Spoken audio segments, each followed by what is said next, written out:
Hi all. Our instructive game today will have the theme of the Slav opening disaster. So to demonstrate this theme, I'm going to look at the game Conquest versus Haslinger, Stuart Haslinger, played in round 10 of the British Championship.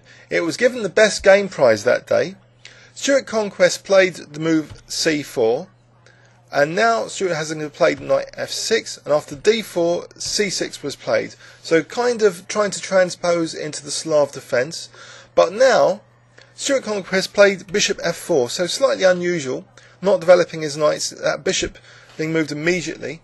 After d5, e3, now Stuart played a3. So we see here a slight weakening on the dark squares. And to exacerbate this, Black was prepared to also give up his dark squared bishop now. So after this bishop b4, White actually prompted Black to give up the bishop, losing a tempo by playing a3, not even waiting, just encouraging him to take that knight on c3. So we see now, if we look at the position, Black has a lot of pawns on the light squares, and we still have this quite menacing bishop on the dark squares. Now, is this the start of a recipe for opening disaster? Well, as it turned out, it was, and we'll see why. After queen a5, queen b3, Black decided to go pawn hunting now. So, without the pieces being developed very much, and still with these quite critical dark square weaknesses, Black decided to go for White's c-pawn. So he took on c4 to give his knight the square d5. White castled casually, letting that c-pawn drop. Well, if queen takes c3, then bishop takes d5. Let's have a quick look at that. So bishop takes d5 just clearly wins a piece. But let's have a look. Knight takes c3 here. Now here we see the dark square problem arising. Bishop d6 would trap the black king in the centre. And according to Ribka, this is a big advantage. So knight e4, bishop b4, big advantage to White. Queen b6. It has to be played accurately, though. So let's see. Bishop d3, attacking that knight, which is the only sort of developed piece. a5, trying to exploit this pin. Takes, a takes, a takes, and we see a problem now with Black's queenside pieces.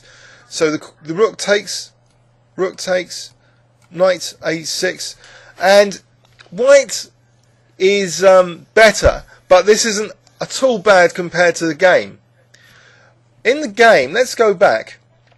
After castles, Black didn't play knight takes c3. In fact, knight takes f4 is also an interesting move, just to rid White of that dangerous dark square piece. So e takes, castles, that wouldn't be as bad as the game. In the game, Black castled, and bishop g3 was played. And let's see now, taking that pawn with the knight here. Is this that bad? Bishop d6. This is terrible now, because if the rook moves, then there's bishop b4. So this is slightly different to the other variation. This is clearly winning for White. So all the difference that casting makes for Black immediately. So this bishop's retreated. Black now actually played b5. So another pawn on a light square, and yet another non-developing move. White played bishop d3, and now we see the black king is the target of attack. Even though it's just castled, this h7 pawn is a vulnerability. Black now munched the pawn with his queen. Let's have a look with his knight again. If with his knight, then bishop d6 is still strong, attacking that rook and threatening bishop b4. So the queen took the pawn, and queen b1 was played. So what does Black do about the h7 pawn? Black actually played queen a5. So why on earth did Black do that? Why not just protect the pawn? Let's have a look. g6, they could follow. e4, knight b6, and now bishop d6. And where is the black queen going? It seems to be on a path of being trapped. If the rook moves, then bishop b4 traps the queen. Otherwise loses the exchange. So where could this knight have gone instead? Say it had gone to f6. Bishop c7, stopping the queen, coming back to a5, and now White threatens rook c1. So this queen is in dire straits here. What can it do? Knight b6, is that any better? Rook c1, queen a5, and now we have bishop c7 is pretty nasty to deal with. So say knight 8d7, now a4, and black is in serious trouble. So if b takes, then the knight drops off, otherwise white's threatening a takes b. Look at that terrible queen. So this would be a disaster as well. So in this position, you know, black has gone terribly wrong with this lacking in development, dark square weaknesses, and the third factor is the queen. It's just trapped in some variations. So after queen b1, black just played queen a5. And now we simply see bishop takes h7, and here knight e5 is becoming a dangerous threat, especially after this bishop d6, because now there's this vulnerability. We see after rook d8, white just played knight e5. And in this position, if rook takes d6, then knight takes f7, check, and actually mate, because the king has no escape square. So, after bishop d6, rook d8, knight e5, black was forced to do something against this mate threat. What he did was f5. So this disrupts the queen's protection of the bishop. White simply played bishop g6 now. So that bishop can't be taken now because of knight f7.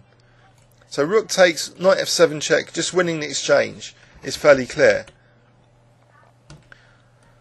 But this is actually the game. This was chosen as the best move by Haslinger. His position's absolutely terrible here.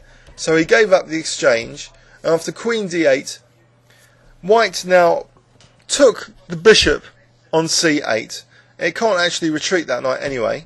And so white's got a slight problem with this bishop, which is potentially looks as though it's going to be trapped, but e4 just breaks it out very easily.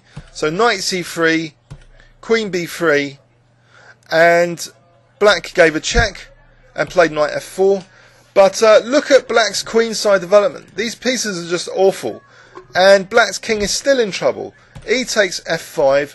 Black finally develops the queen's rook. It's all too late. Rook a e1, and the pressure is just crushing here. Rook e7, queen f3, just attacking the knight. So black played knight takes g6, giving white a dangerous fawn pawn on g6 now. And after knight d7, another nice tactic here by white. See if you can spot it. I'll give you 5 seconds. White just played rook takes e6, and Stuart Haslinger had had enough. So a grandmaster with the black pieces, FIDE rated 2-5-11, was just completely demolished in this game, and it was awarded the best game prize of the day. Let's have a look at this opening disaster again and the key ingredients. One of the ingredients was the weak dark squares in black's position. Another ingredient was the materialistic, pawn grabbing adventure with queen a5, followed by taking a knight d5.